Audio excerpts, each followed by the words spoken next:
ഇന്ന് ഞാൻ വന്നിരിക്കുന്നത് ഇതാ നല്ല ലെമൺ റൈസും ആക്കിയിട്ടാണ്. കാരണം ഞാൻ ഇത് ഉണ്ടാക്കാൻ കാരണം എന്ന് വെച്ചാൽ നമുക്ക് നാളെ ഒരു യാത്രയുണ്ട്. അപ്പം ട്രെയിനിൽ നിന്ന് കഴിക്കാൻ വേണ്ടിയിട്ട് ഉണ്ടാക്കിയതാണ്. നമ്മൾ യാത്രയെല്ലാം പോകുമ്പോൾ കേർഡ് റൈസ്, ലെമൺ റൈസ്, അങ്ങനെ പലതരത്തിലുള്ള സാദാ പച്ചരി ചോറ് തൈരൊക്കെ ആക്കിയിട്ട് നല്ല ടേസ്റ്റാണ്. നമ്മൾ വണ്ടിയിൽ നിന്ന് ഭക്ഷണം വാങ്ങി കഴിക്കുന്നതിനെക്കാട്ടി നല്ലത് നമ്മൾ തന്നെ ഉണ്ടാക്കി കൊണ്ടുപോകുന്നതല്ലേ.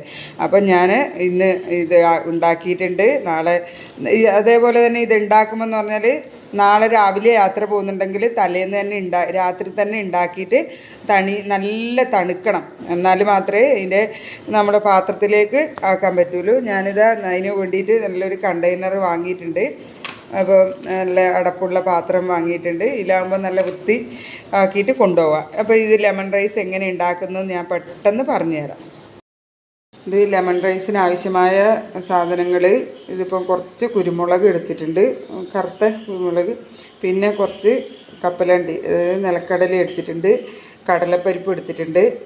ഒരു സ്പൂണേ വേണ്ടൂ, ഒരു ടീസ്പൂൺ, ചെറിയ സ്പൂണിന്. അതേപോലെ തന്നെ ഒരു ടീസ്പൂൺ പച്ചമുളക് ഒരു 2 എണ്ണം ചെറുതായി അരിഞ്ഞെടുത്തിട്ടുണ്ട്. ഒരു കതിർപ്പ് കരിവേപ്പില എടുത്തിട്ടുണ്ട്. കൊത്തി അരിഞ്ഞ് ചെറുതായി അരിഞ്ഞ് ഒരു സ്പൂൺ പോലെ ഇഞ്ചി എടുത്തിട്ടുണ്ട്. അതുപോലെ തന്നെ ഒരു ടീസ്പൂൺ ഉഴുന്ന് പരിപ്പും കൂടി എടുത്തിട്ടുണ്ട്. പിന്നെ അതേപോലെ തന്നെ 2 വലിയ ചെറുനാരങ്ങയുടെ നീരും എടുത്തിട്ടുണ്ട്. ഇത് വെള്ള റൈസാണ്. അത് വേവിച്ചിട്ട് എടുത്ത് മാറ്റി വെച്ചതാണ്. കട്ടയാവാൻ പാടില്ല. നല്ല ബസുമതി റൈസ് ആക്കുന്നവർക്ക് അങ്ങനെ ആക്കാം. ഇല്ലേ പച്ചരി, ഞാൻ സാധാ പച്ചരിയാണ് എടുത്തിട്ടുള്ളത്. യാത്ര പോകുമ്പോൾ എല്ലാം നല്ലത് പച്ചരിയാണ്. കുറച്ചും കൂടി എനിക്കിഷ്ടം പച്ചരിയാണ്, സാധാ പച്ചരി. നമ്മളെ റേഷൻ കടയിൽ നിന്നെല്ലാം വാങ്ങുന്ന അരി, അല്ലെങ്കിൽ റേഷൻ അരി കൊണ്ട് ആക്കാം നമുക്ക്. നല്ല അടിപൊളിയാവും, അത് നല്ല തന്നെയാണ്. അപ്പോൾ നമുക്കിത് ഉണ്ടാക്കാൻ തുടങ്ങാം. ഇത് ലെമൺ റൈസ് ഉണ്ടാക്കാൻ വേണ്ടിയിട്ട് ഞാനൊരു ചട്ടി അടുപ്പത്ത് വെച്ചിട്ട്, അലുമിനിയം ചട്ടിയാണ്. അങ്ങനെ ഇതാകുമ്പോൾ കുറച്ച് വീതി ഉണ്ടായതുകൊണ്ട് നല്ല വൃത്തി ഇളക്കാലോ എന്ന് ഓർത്തിട്ട് ഞാൻ മൺചട്ടിയാണ് അടുപ്പത്ത് വെച്ചിട്ടില്ലേ. അതിലേക്ക് നമുക്കൊരു 2 ടീസ്പൂൺ പോലെ സൺഫ്ലവർ ഓയിൽ, നല്ലെണ്ണയിലാക്കുന്നവരുണ്ട് നല്ലെണ്ണയിലാക്കാം, നല്ല ടേസ്റ്റാണ്. ഞാൻ സൺഫ്ലവർ ഓയിലാണ് ഒഴിക്കുന്നത്. ഒരു 2 ടീസ്പൂൺ സൺഫ്ലവർ ഓയിൽ ഒഴിച്ചിട്ടുണ്ട്. ഇനി അതിലേക്ക് നമുക്കൊരു ടീസ്പൂൺ കടുക് ഇട്ട് കൊടുക്കും. ഇത് ചെറിയ സ്പൂണാണ്. അതിൽ 2 സ്പൂണ് കടുക് ഇട്ട് കൊടുത്തിട്ടുണ്ട്. ഇതിപ്പോൾ കടുക് പൊട്ടിയിട്ടുണ്ട്. അതിലേക്ക് പച്ചമുളക്, അതുപോലെ കടലപ്പരിപ്പ് ഇടാം.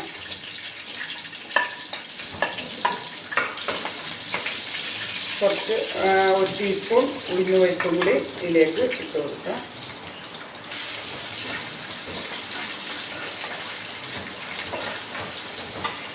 കരിവേപ്പിലയും കൂടി ഇതിലേക്ക് ഇട്ടാം.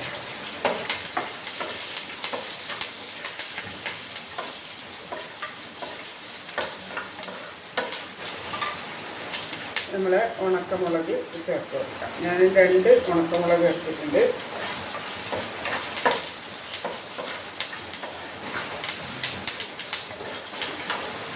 ഇതേപോലെ തന്നെ നമുക്ക് കപ്പലണ്ടി, ഈ നിലക്കടലയാണ് ഇതിൻ്റെ ഏറ്റവും ടേസ്റ്റ്. ഇത് നമുക്കിതിലേക്ക് ഇട്ട് കൊടുക്കാം.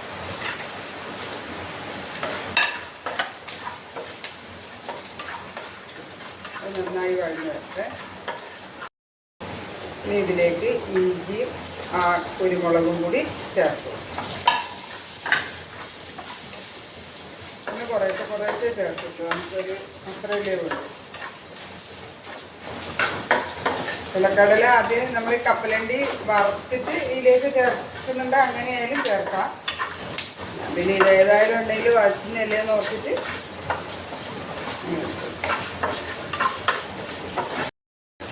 അപ്പോൾ ഇതെല്ലാം നല്ല മൂത്ത് വന്നിട്ടുണ്ട്. നമുക്കിതിലേക്ക് മഞ്ഞൾപ്പൊടി ഇട്ട് കൊടുക്കാം.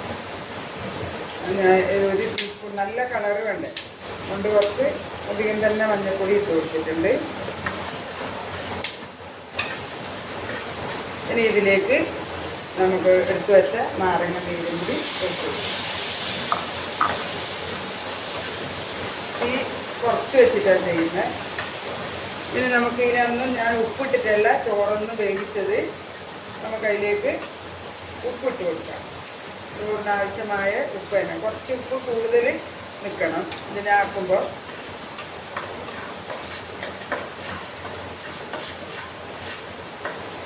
ഇനി നമുക്ക് ഈ റൈസ് ഇതിലേക്ക് ഇട്ട് കൊടുക്കാം.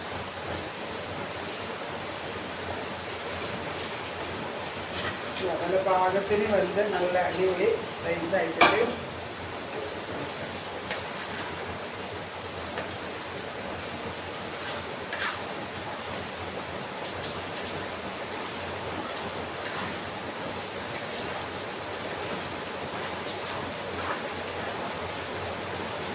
ഇളക്കി എല്ലാം നല്ല ഉള്ളിട്ട് ഒട്ടിക്കണം. നല്ല മഴ പെയ്യുന്നുണ്ട് പുറത്ത്, അതുകൊണ്ട് സൗണ്ടൊന്നും കേൾക്കൂല, അത്രയ്ക്ക് നല്ല മഴയാണ്. ഈ വെള്ള അരി ഏടി കാണാൻ പാടില്ല, നല്ല ഇതാക്കിയിട്ട്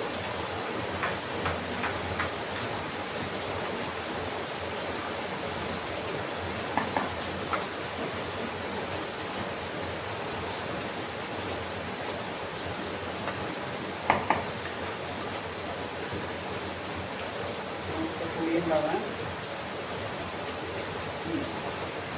അടിപൊളി ടേസ്റ്റ് തന്നെ. ഇനി നമുക്ക് തക്കാളി ഉള്ളി ചമ്മന്തി ഒക്കെ കൂട്ടിയിട്ട് ചമ്മന്തിപ്പൊടിക്ക് കൂട്ടിയിട്ട് ആക്കാം.